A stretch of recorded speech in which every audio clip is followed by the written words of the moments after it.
Good afternoon to everyone. Let me thank my colleagues for being here and for their good work over the past couple of days. We're joined by Westchester County Executive George Latimer, who's a pleasure to see once again. You'll hear from him in a moment. We have Kelly Cummings, who's the Director of State Operations. We have Michael Copey, who's the Director of Emergency Management for the state. Matthew Driscoll, who is the Director of the New York State Thruway Authority. Eric Colaside, who is the Commissioner of Parks and Recreation. Patrick Murphy, who is the Commissioner of the Department of Homeland Security. Tom Cogden, who's the Executive Deputy of the Department of Public Service, which oversees all of the utilities. Rick Mazzone, who's the Commander of Troop K, and Todd Westheis, who's the Chief of Staff of the Department of Transportation. It's a beautiful 44-degree day today. The sun is shining. It's a nice day to get out. And we are talking about the possibility of a snowstorm. Welcome to extreme weather and the new normal. They are forecasting a snowstorm for this evening. The snowstorm, the heaviest bands of the snowstorm would come through the Hudson Valley, unfortunately. We're looking at ranges of snow in the Mid-Hudson. The current estimate is 4 to 8 inches. New York City and Long Island, 4 to 7 inches.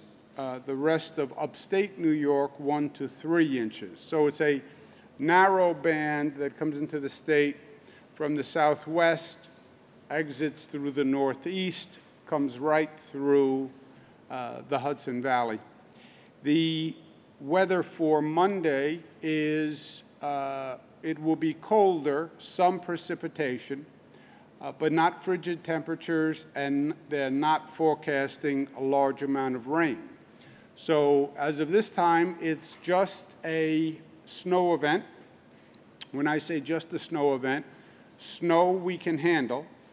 It gets complicated when it's snow plus ice plus freezing rain, because then it becomes not just a snow issue, not just a road issue, then it becomes a power issue, especially in Westchester County in the Hudson Valley, where the ice accumulates on the wires and on the trees, and then we have a power outage issue.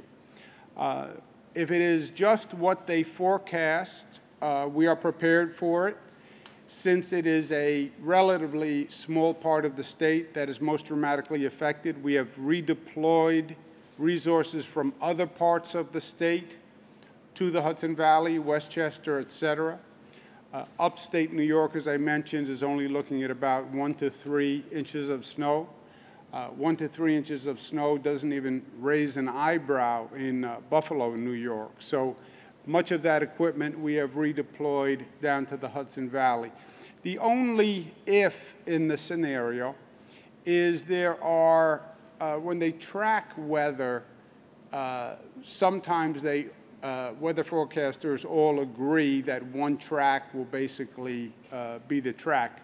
In this case, there are several forecasts and several tracks. And there is a track forecasted that would bring more snow than we are expecting. So we want to be prepared. We've learned the hard way that the only way to deal with a situation like this is to be prepared. If you're not prepared before, it is too late when you try to scramble in the middle of a storm and move people and move equipment. That does not work. So we'd rather over-prepare than under-prepare. And if Mother Nature goes light and easy on us, great. Then tomorrow and the commute tomorrow will be fine. If there's a deviation in the track and it's worse than we thought, we'll also be prepared. But as of this moment, that's everything we know. The storm is supposed to start later this evening, through the night, end by tomorrow morning. The commute tomorrow morning will be sloppy, but manageable. There'll be crews out all night long taking care of the roads. The Metro North MTA is prepared. The airports are prepared. So hopefully, if everything goes as planned, tomorrow will be a work day much like any other. I want to thank all our local partners who have been fantastic. I don't think we've had as many deployments this early in the season as we've seen. There have been a number of storms, a number of possible storms. So the colleagues you see behind me have been working overtime, conference calls, planning sessions, getting ready, because it really has been a much more frequent pattern of extreme weather events. We can have a conversation about theories about what causes the extreme weather, but I don't think there's any factual dispute but that the extreme weather patterns are here with a higher frequency. But our partners have done a great job, and we are only as good as the partners we're working with. We're very lucky to have a county executive in George Latimer who knows government from every aspect. He's been on the state side, he's been in local government, and he's doing a great job as the county executive. It's a pleasure to work with him, and it's my pleasure to introduce him now. County Executive George Latimer. Thank you, Governor. Appreciate it. Thank you very much. Well, as the Governor said, we're here in anticipation of the worst, but prepared for it. And hopefully, if we get a break, we'll have a good advantage of it. But we're very fortunate to have the Governor's leadership, his willingness to bring together these resources, these professional individuals in every one of these disciplines. In the last few days, the presence of Kelly Cummings, we've spoken, Mike Copey, whom we all know here, Commissioner Murphy, Todd Westhouse, Matt Driscoll. This is really a very talented team that the Governor's put together, and Westchester residents benefit from having this professionalism, these men and women at the ready. As the Governor said, we're expecting 4 to 8 inches in our county. We don't know exactly what that will look like, but what the distribution of it may be. So we've taken at the local level certain preparations. For those who travel on the county Beeline bus system, use it to get to work every day or connect to the Metro North system, we're going to make decisions as to what's happening on the ground tomorrow morning, depending on the accumulation of snow and the ice. Now, we understand at this moment that the snow would stop just before daybreak, which should give our local crews enough time to make the roads passable. They're being treated now. Westchester County's responsibility for the Bronx River Parkway and the Valhalla campus, which is access to the medical center and also to the county jail. The local towns, villages, and cities are responsible for local roads, and of course, both the DOT and the State Thruway Authority do a terrific job of keeping their roads open and passable throughout the course of this process. The county airport is going to remain open throughout this period of time. However, airlines are going to be making decisions about whether they're going to bring their equipment in tonight and store it here or cancel certain flights to arrive, which will mean in the morning we would expect a higher number of cancellations. So the obvious logical thing for anybody who's planning to travel out of Westchester County Airport tomorrow, call your carrier today, find out if the flight has already been canceled, and make alternate arrangements. Governor's doing a good job of getting LaGuardia together, so there is an alternate down in Queens if we're not able to get those flights out of here. From the standpoint of our emergency services, we're opening our Emergency Operations Center, which is located within the State Center over in Hawthorne. That'll be open at 7 o'clock tonight. We will have all the relevant contacts that we need. We're particularly concerned with wet snow, what it might mean to our power lines. As the Governor pointed out, we've had problems in the past with that plus wind.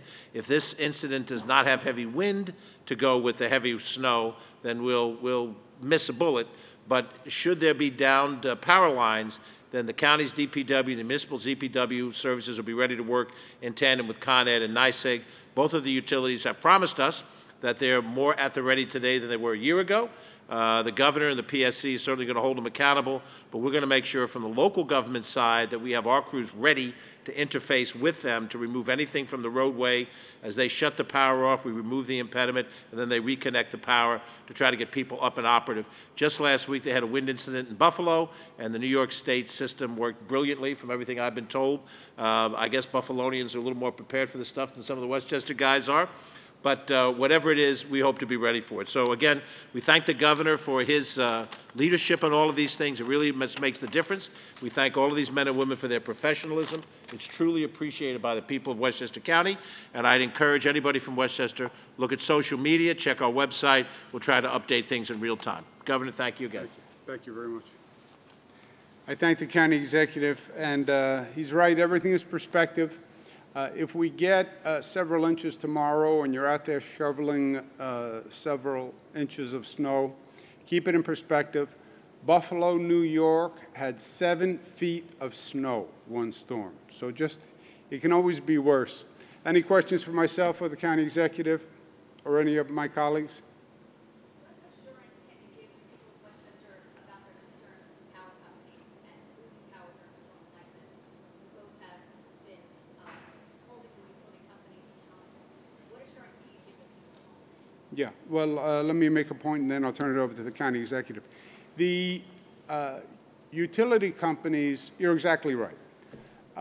What happens in a situation like this? Snow we can handle. Ice we can handle. It's more problematic.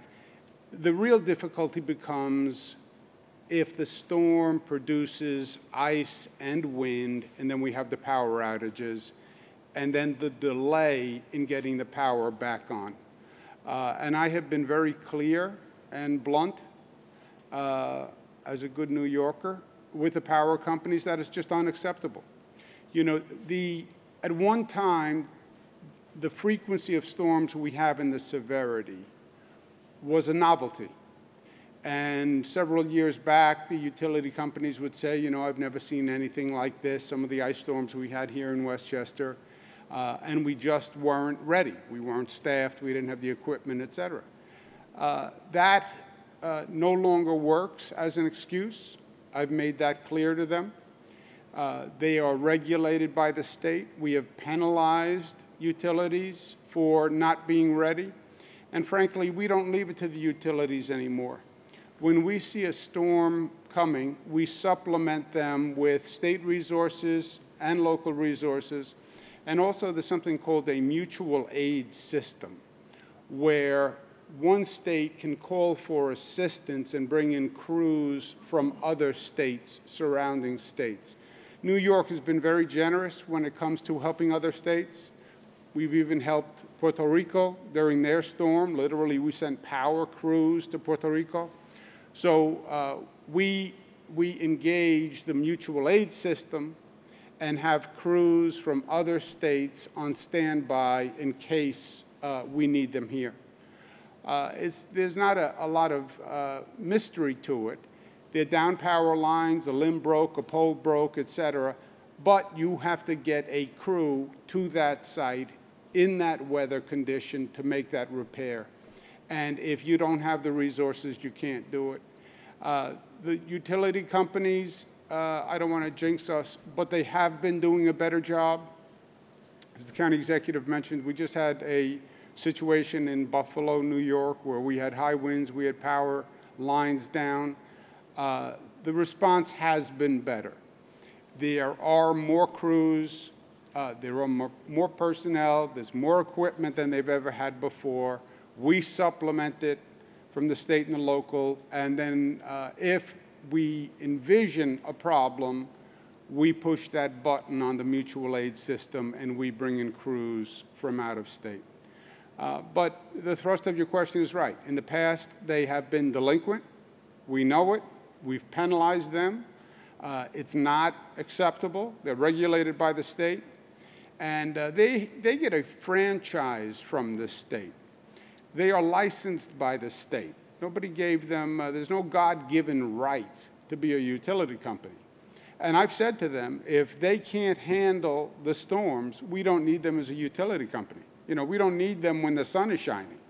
We need them in the aftermath of a situation that brings inclement weather. So they've heard me and they have been better. But let me ask the county executive to respond. Thank you. Well, the state has the stick. The county, with no direct regulatory authority, has the carrots. So we met earlier this week with Con Edison leadership. Tim Cawley, the president, was in with some of the other key people. We've had recent dialogue with NYSEG, which serves 20% or so of the county.